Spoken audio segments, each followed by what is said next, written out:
Hello,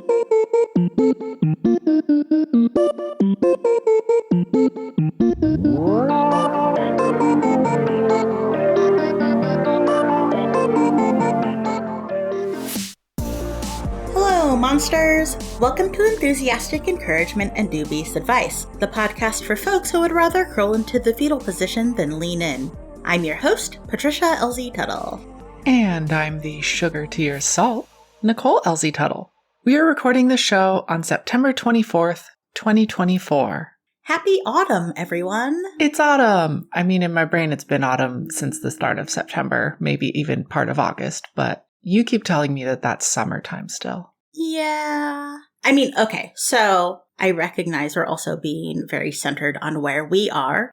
It is autumn where we are, and our friends in the southern hemisphere, it is springtime. Yes, because so we just had an equinox. Yes. And that's how you divide the seasons? Spring equinox, fall equinox. And then the solstices. And then the solstices. Solstices? Solstici. Solstici. I don't know. I go off seasonal vibes, so. I know, you've just been saying it's summer, it's summer, it's summer, and then you said it was like autumn a month ago, but now it's summer again. Yeah. No, it's not summer. It's autumn. It's been autumn since August, because they start the same. Anyways. We recently went on a bookstore and chocolate crawl. Heavy on the bookstore, a little light on the chocolate, and crawling this time. Yeah, there was no crawling. I don't think I Thankfully. could have handled any crawling. No, especially we had to go, there was a hill involved at one point. There was a hill involved. That was, yeah. But we stopped at 4 bookshops. Yeah. And then there was ice cream at the end. And then there's ice cream. And there was also, this was in San Francisco, and we ended in the Mission, and there was some kind of festival going on. So like we had ice cream, and also there was a concert. So yeah, it was great. Yeah. We got some good books. We did. We scored a first edition of Octavia E. Butler's Dawn, which has a very silly cover on it. Yeah, it has 2 white women on the cover, which if you're familiar with Octavia Butler's writing, that's very unlikely to be the characters. But, you know, they put white people on the cover because they thought that would help it sell. Yeah. One thing I learned, so as part of the bookstore part, was it the second bookstore or the third? It was a second bookstore called Et al., which might have been like a pop-up even. It's like a bookstore in front and then a gallery in the back. Yeah, and there's like 3 gallery spaces in the back with some art, situations and installments around.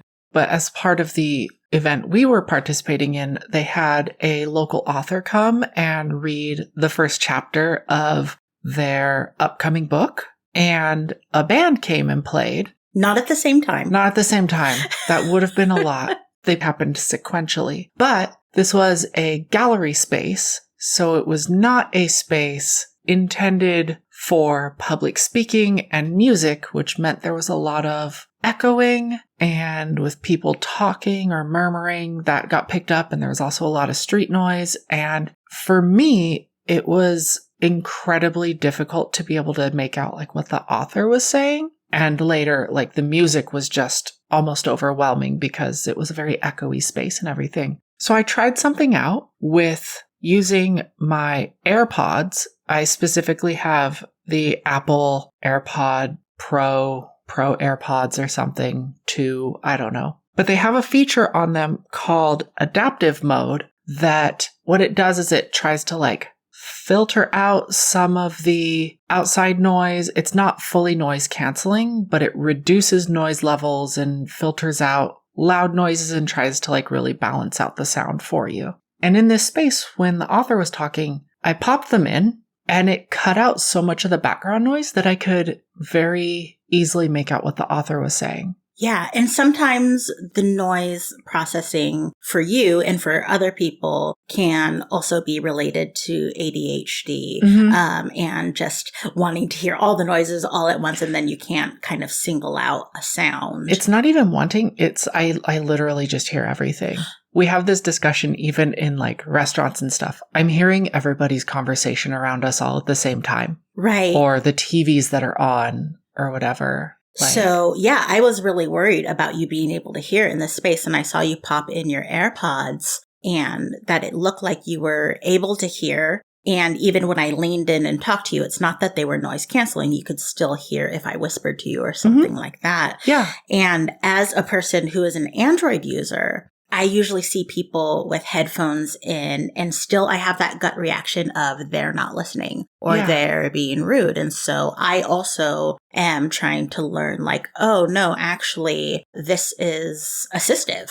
This is making this space accessible for you. And this is something I think we're going to see a little more in the future because Apple just got FDA authorization to have their headphones also count as hearing aids. And so coming up, they're going to start introducing the ability to actually do a hearing test on your phone, which will then program your headphones to be hearing aids, which means we're really going to have to shift our perspective on why people are wearing headphones. Yeah. I think it's super fascinating. I love the expansion of technology to do this. And also I recognize I am not deaf. I am not hard of hearing. So I'm also looking forward to hearing what people from these communities think about this technology. Yeah. And I will second that. As far as I'm aware, I am not deaf or hard of hearing. I may have some sort of processing situation going on. I haven't been evaluated for that. Although all those Ozfests might have... all the heavy metal concerts in my teenage years. Yeah, that one day afterwards where everything sounded like a robot probably meant I damaged my hearing. Maybe a little. So, as usual, we need to mention we have a Patreon.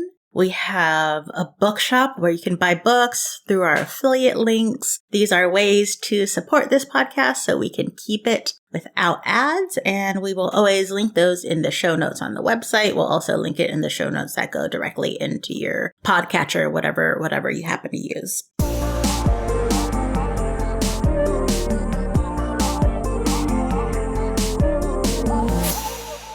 So it is election season, and today I thought we'd talk about what I have coined as perfection in the progressive Olympics.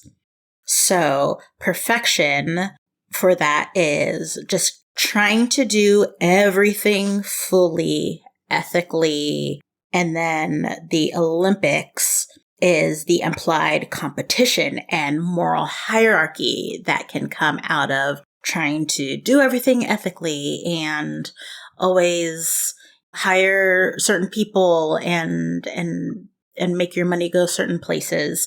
And so that's what we're going to talk about today. Yeah, and we will definitely burn ourselves out on this because there are infinite events to compete in, and I'm going to state up front, it is literally impossible to win when capitalism, patriarchy, whatever, don't care about it at all unless they can make money from it or gain power. Absolutely. So let's start with the perfectionism part of that, something that I struggle with constantly. I kind of have to bring myself back when I find myself kind of spiraling. To start with, one thing, it's really expensive to always buy things ethically. And it's also impossible, but it's also really expensive. Yeah.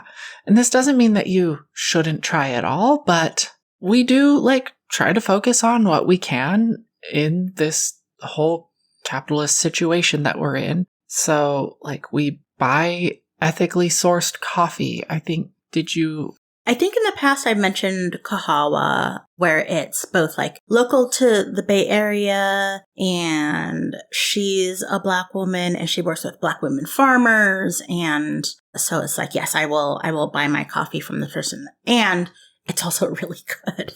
Yeah. And I get my tea from a company called Just Tea that, again, purchases its tea from Black women farmers, and it is also really good. But we also get other things, like when we bought our sofa, we researched a lot for what company has the most sustainable, but also what sofa is maybe going to last the rest of our lives, or at least a very long time, so that we're not constantly buying sofas. Or has an option to repair it. Yeah. Versus having to just throw it out and buy a new one. Mm-hmm. Sometimes we even try for clothing. This has been something I've mentioned recently that I've kind of been on a kick on, is buying secondhand clothes, which is a really ethical way to purchase clothes and also coincidentally save money if you're good at it and have the time. Well, and if you have access Yes. to places where you can get quality clothes. Quality, yeah, quality thrift shops. And it has also been a barrier, like this wanting to do everything right is a barrier to some things. Like, I was researching for months and I had to take a break because I wanted the music for this podcast to be by a Black musician or a Black composer. And I was like, if I'm having a show, I'm not having music by anyone unless they're Black. And so I don't know if you've ever looked for music for a project to download, even pay for. Often you don't know what the composer or musician looks like. And even so, like, you can't always tell by pictures, and you shouldn't make assumptions a lot of the time. And it's often not listed in these giant databases of music for projects or podcasts or whatever. I did eventually find music, like music for our show is by a Black musician. But then it was also like, I also need to like the music. It also needs to fit with our vibe. And I was having the same thing when I was looking for a tattoo artist. I was like, okay, they need to be Black. They need to be queer. They need to do color on melanated skin, but I also need to like their style, but also they need to be in the Bay Area. And it kind of is a throwback to our podcast episode about finding a therapist. Like, the more things you add to the list, the harder it gets, or maybe even impossible it gets to find someone who checks every box. So then you start rolling back some boxes. Absolutely. Yeah. We also try to source most of our produce from the farmer's market. This doesn't always work out. Like, I like to have mixed greens for my sandwiches, but if I buy it from the farm market, then it needs to be washed. And like, I, in the mornings, do not have the time to hand wash and like salad spin, triple, quadruple, like a fistful of greens. Because then also that means the whole salad spinner needs to be washed and everything. Like, I just do not have the time, energy, effort for that. So that is one thing. Like, yeah, end up buying from the grocery store. And I know it's packaged in plastic, but I try to get the one that's going to last me 2 weeks instead of 1 week. And like, that's my compromise in produce. Totally. And I think it's also a balance. It's not that we buy everything from the farmer's market. It's not that we buy everything we consume food-wise from small companies. Like, we also get boxes of frozen corn dogs from Foster Farms. Yeah, because we talked about this a little bit. There's no one taking a locally sourced hot dog with locally sourced wooden sticks and dipping them in locally made and sourced organic cornmeal. Well, and what I was saying to you is, even if they were, that sounds awful. That sounds terrible. I want my Honey Crunch Foster Farms corn dogs, pop them in the air fryer. I remember I'm ranting about corn dogs now. I went to the Fillmore Street Festival one time, maybe like 20 years ago, and there was a corn dog stand, and I went and they had tried to weirdly season the batter with like paprika and stuff. It was terrible. It was a corn dog of melancholy. Like, it was so sad. Yeah. What we're trying to get at here is balance. And going back to the salad greens you use for your sandwich, I also think there's just such a villainizing of convenience foods as well, that somehow convenience foods are less than, and we're not going to get into the whole diet culture of it all. But I will give a book recommendation that just came out. It's Live Nourished by Shauna Monet Spence, and I'll definitely link it in the show notes and in our bookshop. She is a Black dietitian Remember, a dietitian is a medical professional, a nutritionist. Anyone can call themselves a nutritionist. So she's a dietitian. It was a great entry-level book, I think, on diet culture and nourishment. So again, is Live Nourished. I'll link that in the show notes. She talks a lot about convenience foods and not villainizing them and how helpful they can be. Another place we try to be a bit more, I guess, ethical in our consumption under capitalism is that we try to repair the things we have. I think we've talked about this sometimes before. And if we need to buy something new, we try to check for recommendations on the Buy It for Life subreddit, finding things that will either hold out for extensive amounts of times or are hopefully able to be repaired in the future if they need to, instead of throwing it out and creating more waste and buying a new one. And really, here we want to recognize that being able to financially afford these things and participate in this way comes with a lot of privilege. This is not something that is accessible to everyone. I'd say to even most people, yeah, right? I think that's valid. And so, sure, Amazon is evil, but we still buy things on Amazon. But we try to balance that. And for us, we don't buy books on Amazon.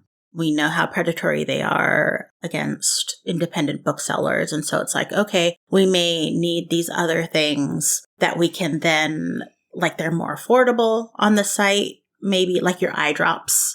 We could actually get a larger volume for less money. And it's not a little bit. It's twice the volume. Right. For half the price. And I was thinking about when my mom got sick and how it was invaluable to be able to order things delivered to the house for her care, and how incredibly important it can be to have companies like this to make things accessible to people who can't just run out and get things, or running out and getting things is so much more expensive than ordering them online. But like I said, we try to balance by at least not buying books on Amazon. Yeah. When it comes to books, one thing we do is we get a lot of books from the library, which should not be a surprise to our regular listeners, but that definitely puts more than a few bonus points on the board for us in the perfection in the progressive Olympics.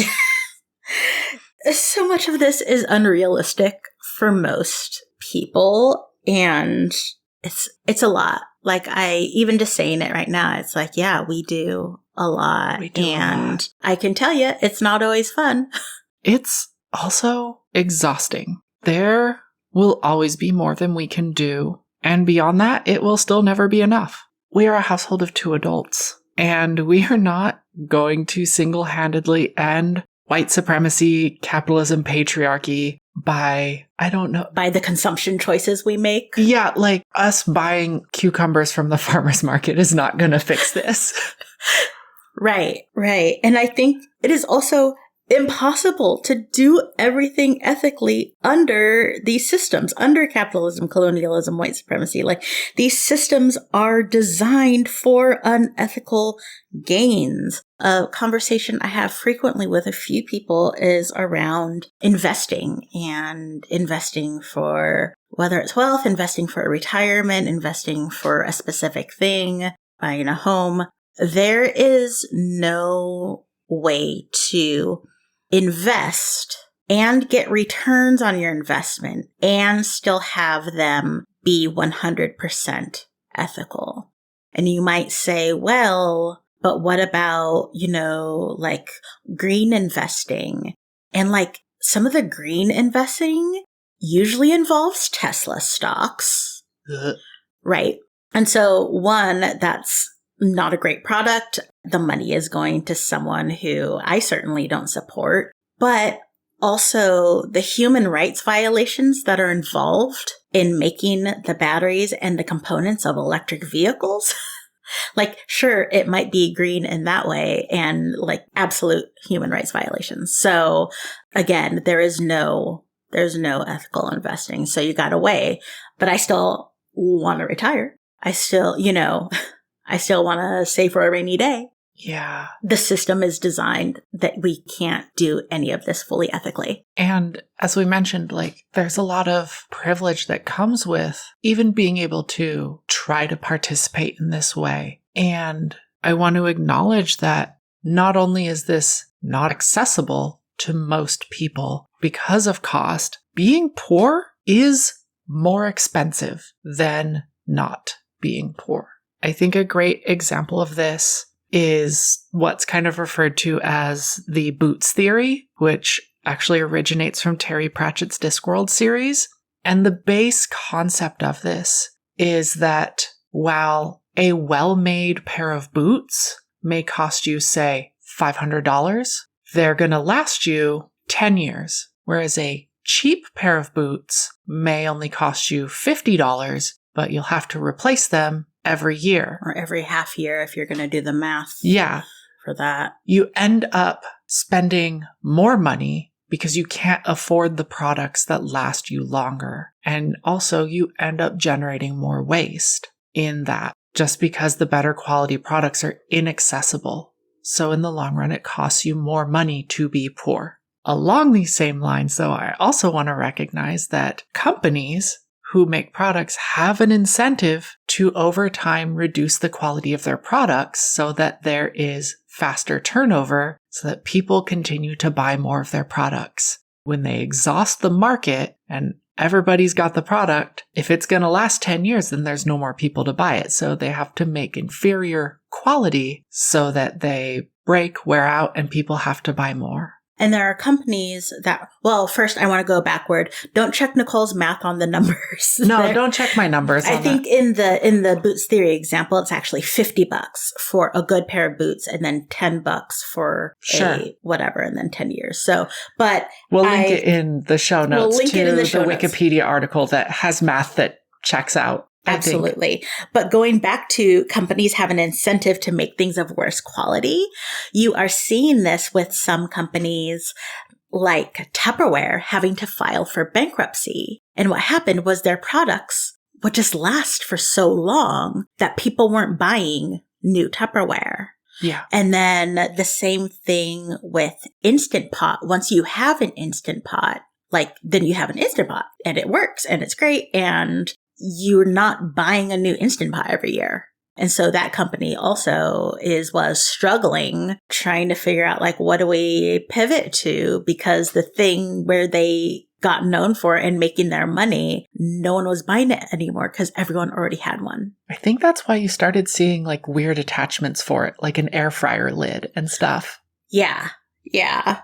The other thing that we think about, particularly as people who live in the United States, is that we are living on stolen land. And this is a frequent point that comes up with Patricia and I, because we are renters and we, of course, like many people, dream of homeownership someday. But what does homeownership mean on stolen land? But then we're basically paying housing for our landlord right now, and there's no way of winning. Yeah.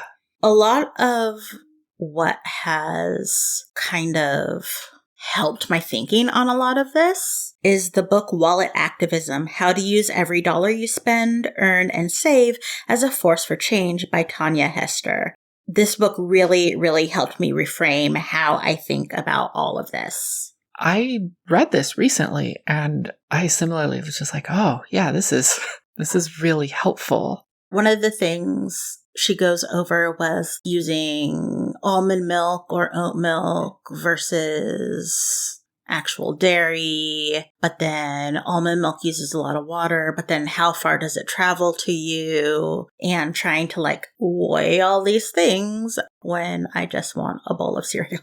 There was also another aspect of that was that a lot of the almond trees replaced what was formerly cotton fields, which were far more water dependent. Oh, I don't know. Yeah. There was something else. There was another factor in that some of the farming that was being used to make the almonds that turned into almond milk was formerly cotton fields. So by transforming them and supporting the farmers who are growing the almonds, you're in some ways, even though they maybe require more water in one aspect, they're using less water than what was formerly in that field. So you're encouraging the farmers to do, like, there's but then I was like, but we're in California where we're always in a drought. Yeah, there's levels of calculus to all this that this book goes into. And I think it's really helpful in reframing how you think about some of these products and what you are saying when you purchase products, especially under this like capitalist economy system. Let's talk about the other part of the phrase perfection in the Progressive Olympics. Progressive Olympics. This is the term I use for the phenomenon of the implied hierarchy of what we've been talking about. It would be like me thinking I'm better than other people because I'm learning to make my own pasta. Like, I am not better than other people because of that. I'm learning because I think it's fun and it tastes good. But also, I think pasta from the grocery store tastes good too. I am very open to all types of pasta. Are you a pan pasta?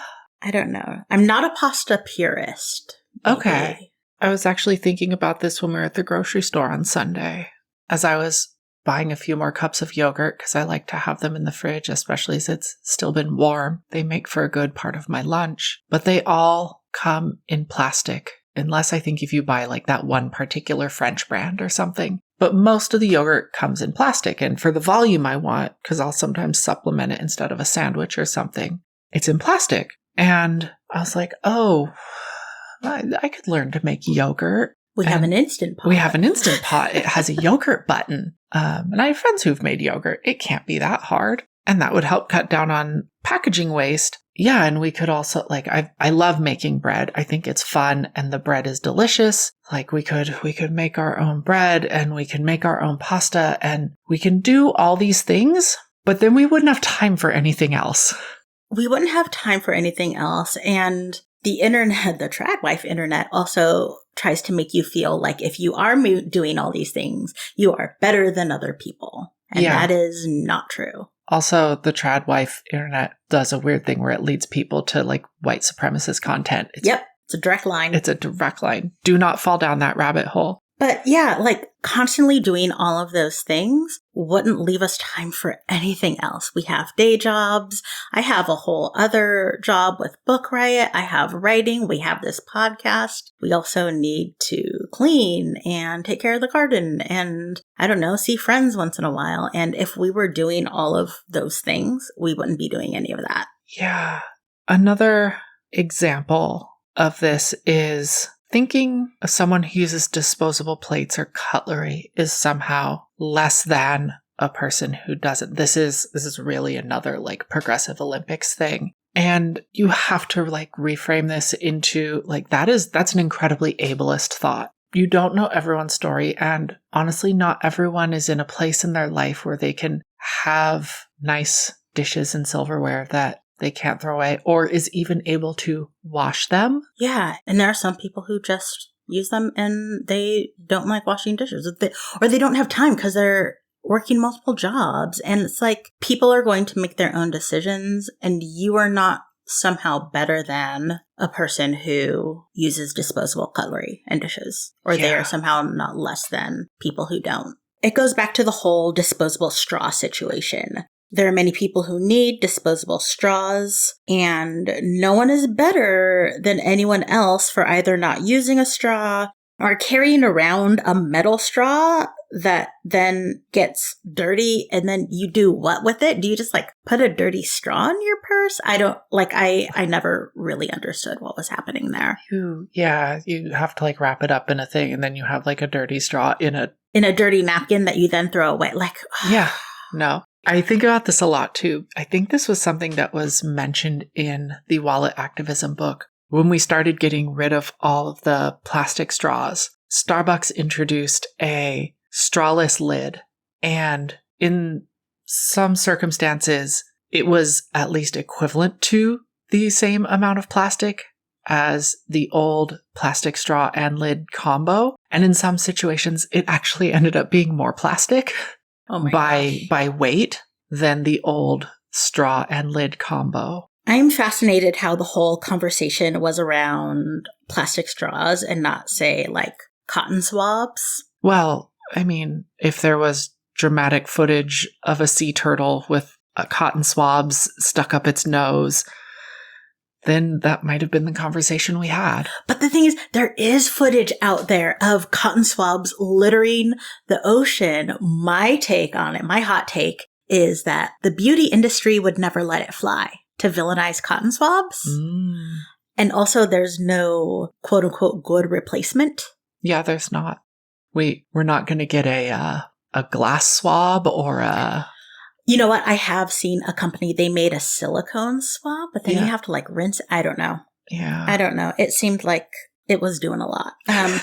There's an episode of Struggle Care that I'll link to where they actually talk about like environmentalism and ableism. That's the episode with Imani Barbarin, right? Yeah, Crutches and Spice. Yeah. She's great. That was a good episode too. I'm also fascinated by how something that started out as a greener option like a Stanley Cup or a Hydro Flask suddenly morphed into rampant consumerism and status symbols. I mean, that's what capitalism does, right? Especially with these higher priced items that we've been kind of talking around. They cost more because they're supposedly higher quality. And because of this higher price point, it becomes a status symbol, which earns you points in the Progressive Olympics. And oh my gosh. Yeah. But then because it becomes a status symbol, it is also consumed at a higher rate. And then as soon as it's out of fashion, it's thrown away again. And now you have this item that, while it would have lasted years on your shelf, lasts even longer in the landfill. Yeah, I mean, you could tell when they're going out of fashion when you start to check the thrift shops. As soon as you see them showing up at the thrift shops, you know they're over. One of the effects of the idea that Group A is morally superior than Group B is that, say, when I end up having to throw something out that isn't recyclable, there can be a lot of guilt around that. The other side of this, like, trying to be perfect in the Progressive Olympics is that because these more ethical, sustainable options are often more expensive, it leads to some people to believe that having wealth is a reliable substitute for being a more ethical person. Yeah, like it's a proxy. Yes. And therefore, having wealth on its own gets you more points towards that perfection in the Progressive Olympics. Now, I want to be very clear here. There is nothing morally superior about having more wealth, and nothing morally inferior about being poor. Absolutely. I'm also fascinated how the context constantly changes. Like growing up, I grew up in my grandparents' house. They lived through the Great Depression, and I grew up washing Ziplocs, which I've mentioned before. And, you know, that was not necessarily seen as something people who are wealthy do, right? Wash their Ziplocs. But now it's seen as something very green and environmental. And there's also, I'm only vaguely aware of the new underconsumption core trend online where it's like a direct response to the constant overconsumption that is especially popular on places with pictures like Instagram and TikTok. And so people are like making aesthetic videos of like using what they have. And I'm like, oh, like normal people? It is impossible to win at achieving perfection in the Progressive Olympics. We don't have to play that game, but it is important that we try to be ethical in our choices where we can. Every little bit does help, and that means sometimes we are better in some places than others, but please recognize that while it's good to make your little individual effort, the amount of waste any individual person creates or can stop creating pales in comparison to that generated by these massive corporations out there. Those are the ones really responsible for all of the environmental problems we have. Yeah. And I also think about it when it's like, oh yeah, I want to buy Black or I want to buy Asian or what have you. And sometimes it's like that thing you want, you can't find a person in that group that makes that thing. Yeah. And that's just the way it is. I mean, if you are a person of color, you can make your own thing. But anyway, at the beginning, I mentioned we want to talk about this because it's election season. And I think a lot about these ideas of perfection in the Progressive Olympics in the context of political candidates. I don't think there's such a thing as the perfect candidate because people are not perfect creatures. I think it's important to vote, especially down ballot. I think it's important to push candidates and officials toward a more just world. And I think recognizing that politicians are not perfect and they're not going to save us, it is important to continue organizing and doing community work and supporting folks doing the community work. Whew. That was a lot to pack in there. Yeah. What do you want to make sure people take away from this episode? I want everyone to recognize when you're doing this spiraling, recognize when you're setting yourself on fire to keep other people warm. It is so easy to burn out trying to do everything right and every right thing, and it's actually impossible. What do you want people to take away? I want people to keep an eye out for how they're participating in this attempt at achieving perfection in the Progressive Olympics and how that shows up in their life in the form of unconscious biases for people who have less disposable income to purchase the newest green product or whatever.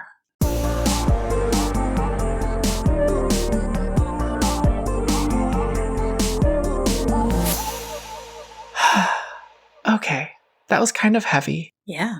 Patricia, what has been filling your cup lately?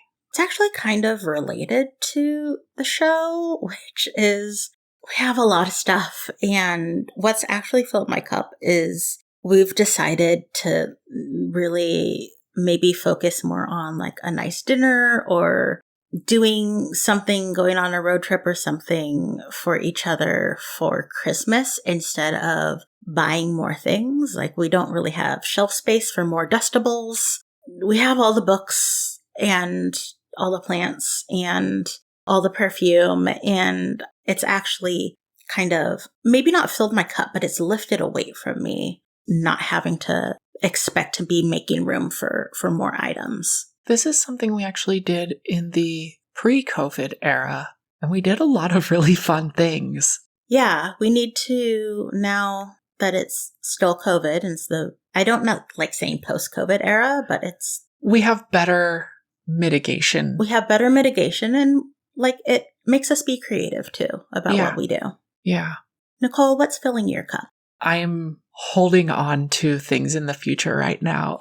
We're going to go to our local Renaissance fair this coming weekend, but we also have a lot of autumnal adventures planned and other various things. And it feels really nice to have things to look forward to. Yeah.